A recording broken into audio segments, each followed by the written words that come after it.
I wasn't always the kind of woman who put herself last, but when his mother was diagnosed, it felt like the only right thing to do. I paused my career, packed an overnight bag that turned into months, and moved into her house, our guest room. It wasn't out of obligation.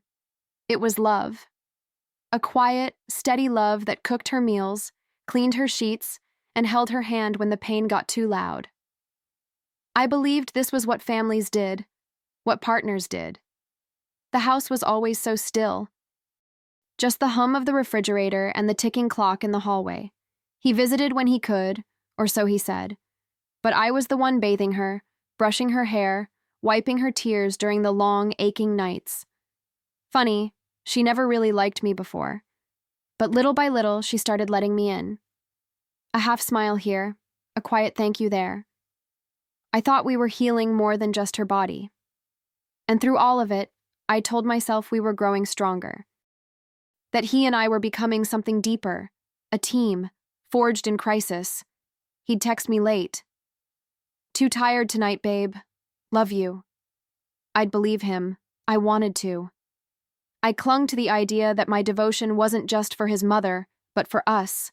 That I was anchoring us both through the storm. That we were on the same side.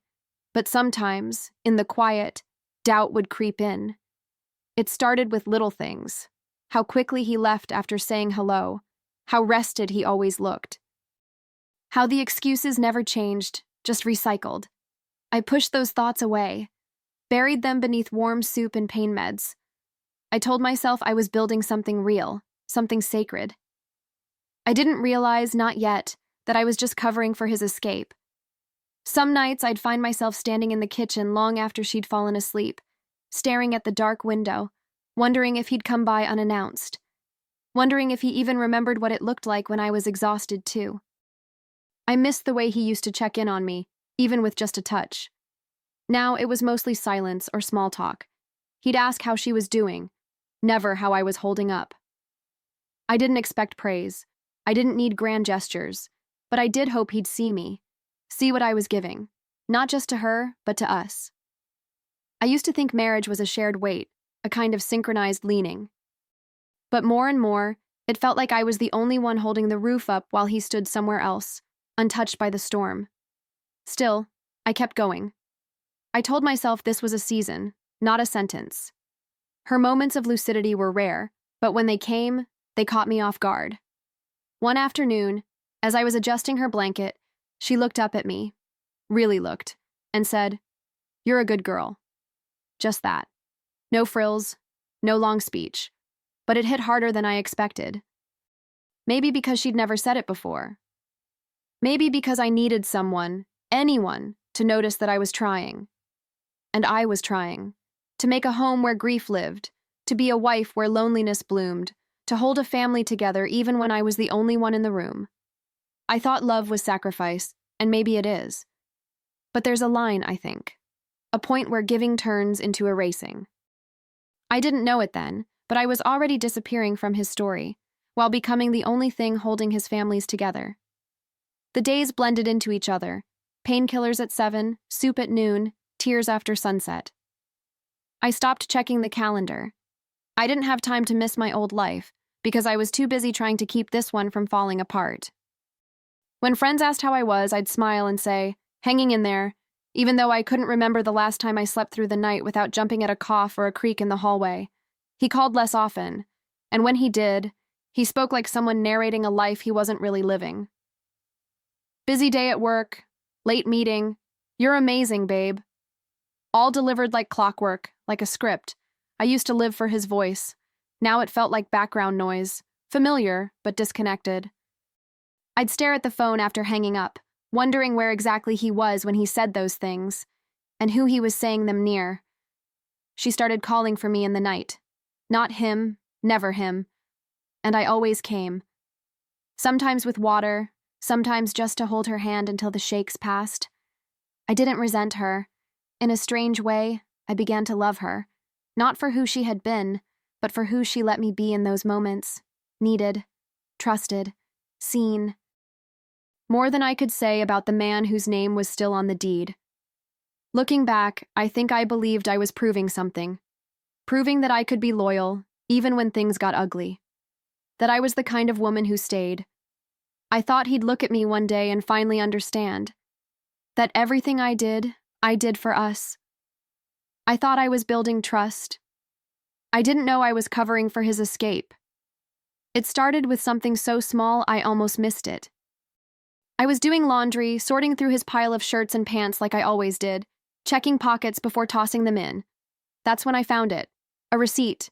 Just a folded piece of paper with a restaurant name I didn't recognize and a timestamp that made my heart freeze. That night, he told me he was in another city, at a conference, working. I stared at it for a long time, rereading the items. 2 entrees, wine, dessert. No mention of a work meeting. No sign of a quick bite between clients. This was a date, the kind with soft lighting and lingering glances. My chest tightened, but I said nothing. I folded the receipt back up and tucked it into a book on my nightstand. I wasn't ready to confront him. Not yet. I needed more. The next few days, I moved through the house like a ghost, still cooking, still caring, still smiling when his mother thanked me. But inside, something cracked open. I started digging. Quietly, methodically, phone records, email logins he never bothered to change, even an old rewards account that tracked his hotel stays. And there it was, the truth, spelled out in reservation numbers and check-in times. He was cheating, not just once, not just recently. While I held his dying mother's hand, he held someone else's waist. While I cleaned up vomit and whispered lullabies to a woman who never called me daughter, he was out to dinner, making new memories with someone else. It wasn't just infidelity. It was a betrayal of everything I'd given up to be there. And still, I didn't say a word. I wanted to scream. I wanted to throw his clothes into the street and set fire to every polite smile I'd ever forced through gritted teeth. But I didn't. I kept folding towels, kept making her tea, kept holding it together because someone in that house still needed me. And oddly, it wasn't him. It was her, the woman I never thought would trust me, now too frail to even lift a spoon without my help. The pain wasn't just in what he did. It was in what I gave. The years, the patience, the version of myself that sacrificed everything so he could have peace of mind while his mother faded. And now I knew the truth. I wasn't his peace. I was his cover. His free pass. The woman who made it easy for him to disappear without questions. I was the silence that made his excuses believable. At night, while he texted that he was working late, I was rubbing cream on bed sores and adjusting oxygen tubes. And he knew that. He knew. That's what burned the most. Not the lies, but the planning. The choice. Every time he told me I was amazing, he was probably still smelling her perfume. And I started to wonder, was he ever really mine at all? Or was I just the most convenient version of love?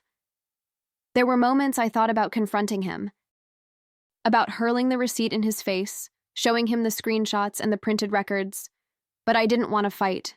I didn't want his apologies, his crocodile tears, or some speech about confusion. I didn't want him to lie to my face when I already had the truth. So I said nothing.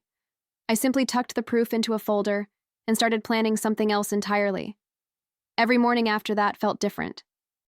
He'd come by with his rehearsed concern, ask how she was doing, kiss my cheek like everything was fine. And I'd smile back.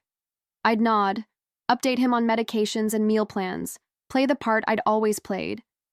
But inside, I was sharpening. Not with rage, not with chaos, but with clarity. I knew what I had to do, and it wouldn't be loud. It would be precise. I became 2 women. One he saw, gentle, loyal, tired. The other he didn't, quiet, calculating, awake in the darkest hours with spreadsheets and legal forms. While he slept in someone else's bed, I was becoming the storm he'd never hear coming. I didn't need to scream to ruin him. I just had to wait. Let him relax. Let him think he got away with it. Let him bury himself deeper. Her health was declining fast. Some nights I'd sit beside her just listening to the rattle in her chest, wondering how much longer we had. And still, I cared for her. Not because she was his mother, but because she was mine now, in a way he never earned. I whispered gentle words, adjusted pillows, and made sure her favorite blanket was never far. If anyone was going to be there at the end, it was going to be me. And every time I kissed her forehead goodnight, I thought about that hotel room, that receipt, that lie. He broke our vows in a hotel. I would break his world from the inside. Her hands had grown so thin by then, bones under paper skin. I held them often, not out of duty anymore, but out of something quieter, deeper. A strange tenderness had grown between us, unexpected and soft. She didn't say much, but when she did, it meant something. One afternoon, as the sun poured weakly through the curtains, she turned to me and said, "You've been more of a daughter to me than he's ever been a son." I didn't cry. I just squeezed her hand and nodded. In that moment, something shifted, not just between us, but inside me. I had entered this house thinking I was here to help her, but somewhere along the way, I became hers, and she became mine. The woman who once looked at me like a stranger now trusted me with her most fragile hours. And she knew. About him. About everything. She never said his name, but her eyes held the truth. A few days later, when her voice was stronger, she brought it up herself. "I don't want him to have this house," she whispered. "He doesn't deserve it." I didn't prompt her. I didn't guide her words. I just listened. And when she asked if I'd help her make the change, I said yes, not out of revenge, out of respect, because for the first time, she was choosing someone who actually stayed. We did it quietly, legally, with witnesses. I made sure there were no gaps, no loopholes. I didn't gloat. I didn't even tell anyone. It wasn't a secret fueled by malice. It was a truth sealed in dignity. Her dignity. I made sure her voice wouldn't be ignored once she was gone. And while he texted me about missing dinner again, I was sitting beside a notary, safeguarding the legacy he thought would just fall into his lap. She grew weaker with each passing day. Her breath became shorter, her sentences softer, trailing off before they could finish. But even then, she'd reach for my hand. Sometimes she'd smile at me, like she remembered something warm. And in those moments, I stopped feeling like a caretaker. I felt like family. Real family, not the kind that's bound by blood, but by choice, by presence, by staying when others walked away. He didn't notice the change. Of course he didn't. He was still phoning it in. Quick visits, fake concern, eyeing his watch more than her face. I watched him kiss her forehead one night and then leave before the front door even finished closing. She noticed it too. She always noticed. But she didn't say anything. Neither did I. We just sat in the quiet together, like two women who'd seen enough to not waste breath on men like that. The night she passed, I was the one holding her hand. Her eyes fluttered open once and she looked at me. Really looked. I don't know what she saw, but whatever it was, it brought her peace. There were no last-minute confessions, no dramatic exits. Just one final exhale, long and steady, like she was finally releasing the weight of everything. I stayed with her for hours. I owed her that. She had given me more in those final months than he ever had. He arrived late, like always. Out of breath, as if that would count for something. I told him gently, "She's gone." He nodded, sat down, and said nothing. No tears, just silence. Maybe guilt, maybe calculation. I didn't care. Because while he was busy wondering what was left for him, I already knew what she left for me. The funeral was small, quiet, just the way she would have wanted. He stood by the casket like a stranger trying to look the part. I watched him from across the room, the practiced grief, the somber nods, and when people came to me with condolences, I realized they saw it too. They knew who had really been there, who stayed, who cared. I didn't need to say a word. The truth was stitched into every thank you I received. He assumed the estate was his. Of course he did. That house was where he grew up. He probably thought it would be a clean handover, one more thing he'd collect without effort. He brought a lawyer, a smug little grin, and this air of inevitability. I said nothing. I just waited. When the documents were read aloud, I kept my eyes on him. And when the words landed, "The house shall pass to my daughter-in-law," I saw his face crumble in real time. He laughed at first. That shocked, broken kind of laugh that people do when they realize control has slipped through their fingers. Then came the accusations: manipulation, coercion, betrayal. I didn't flinch. I showed him the paperwork, the notarized forms, the timestamps, the witnesses, everything clean, everything legal. He couldn't undo it, and deep down, I think he knew she never would have done it, unless she meant it. He stormed out that day like the walls were caving in. But I stayed in our home, the home I helped keep breathing long after he stopped showing up. He lost the house while chasing someone who never made him a home. He came back the next day, red-eyed and livid, accused me of scheming, of turning his own mother against him. Said I must have preyed on her while she was weak. I didn't say much. I didn't have to. I let the silence do the talking. Then I handed him the stack of documents, the will, the notary stamps, the witness affidavits. All in order, all clean, no loopholes, no wiggle room. He flipped through the pages like he could change the outcome just by touching it harder. I watched his hands shake. Not with grief, with rage, with disbelief. He wasn't mourning her. He was mourning the life he thought he'd inherit, the one he abandoned long before she took her last breath. When he looked up at me, it wasn't love or sorrow in his eyes. It was fear. Because for the first time, he realized I had the upper hand. That's when I told him about the receipt, the hotel bookings, the messages. I told him I'd known for months, that I didn't confront him because I didn't need to. He was digging his own grave, and I wasn't going to stop him. He opened his mouth to speak, but nothing came out. I think he expected a fight, tears, maybe even forgiveness, but all I gave him was the truth, delivered flat, steady, final. He stood there in the hallway like a man who just realized the house he grew up in now had doors he wasn't welcome behind. Then, almost sheepishly, he asked, "Can I stay? Just until I get back on my feet?" I looked at him. Really looked. And I said yes. Not out of kindness, out of clarity. Because he wasn't my husband anymore. He was just a tenant. I set the rules. No shared meals, no more pretending. He paid rent. Not much, just enough to remind him it wasn't free. He cleaned his own messes, kept to himself, and passed me in the hallway like a ghost. I didn't raise my voice. I didn't rub it in. I simply lived and let him watch. That, I think, was the part that hurt him most. The way I stopped needing him entirely. I moved into the master bedroom without ceremony, hung new curtains, changed the sheets, lit a candle each night like a quiet ritual of reclamation.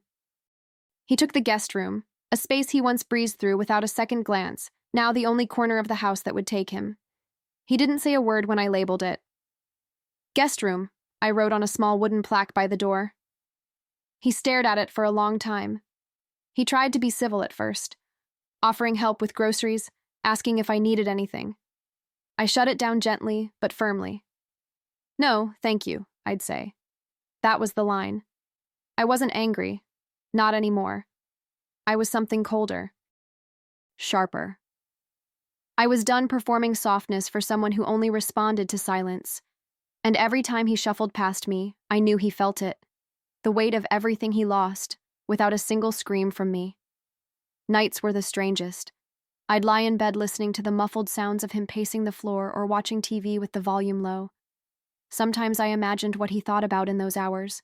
If he replayed the choices, if he missed her, if he missed me. But I never asked.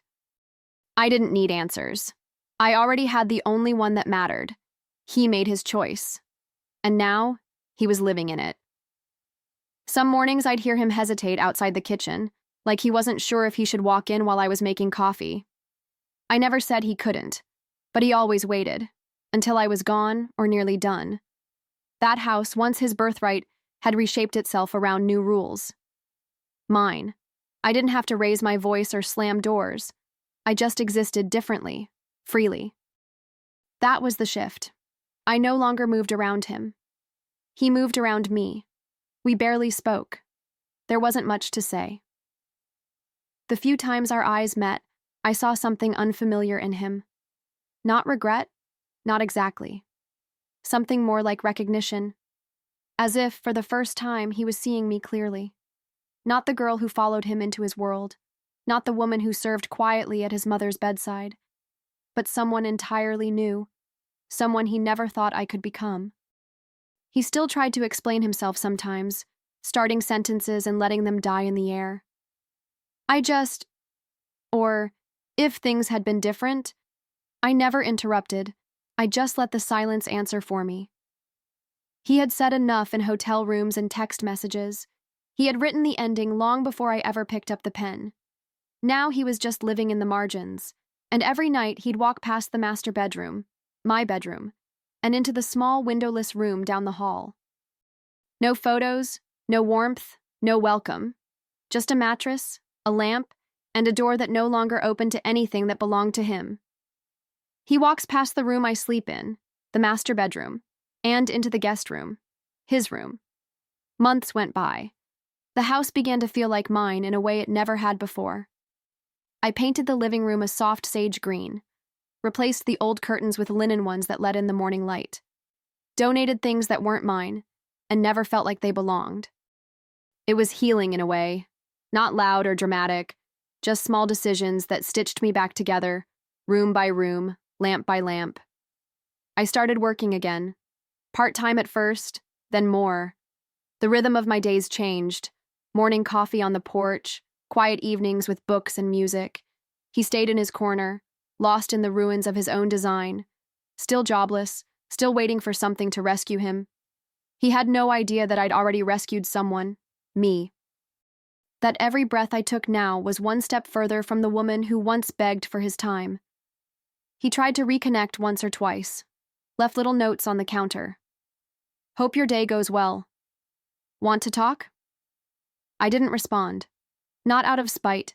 I just didn't have anything to say to the man who watched me drown and chose not to throw a rope.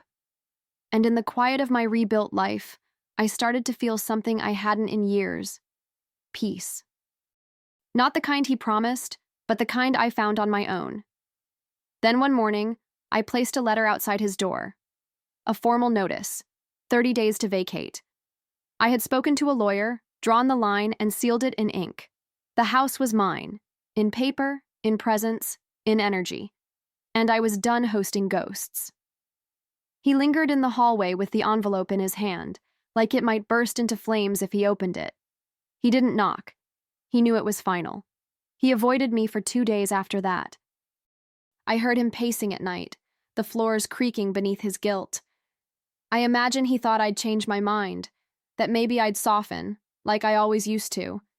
But that version of me, the one who waited for him, who hoped, who clung, she no longer lived here. He asked for a conversation. I gave him 10 minutes, no more. He sat across from me at the kitchen table like a man trying to piece together a broken map.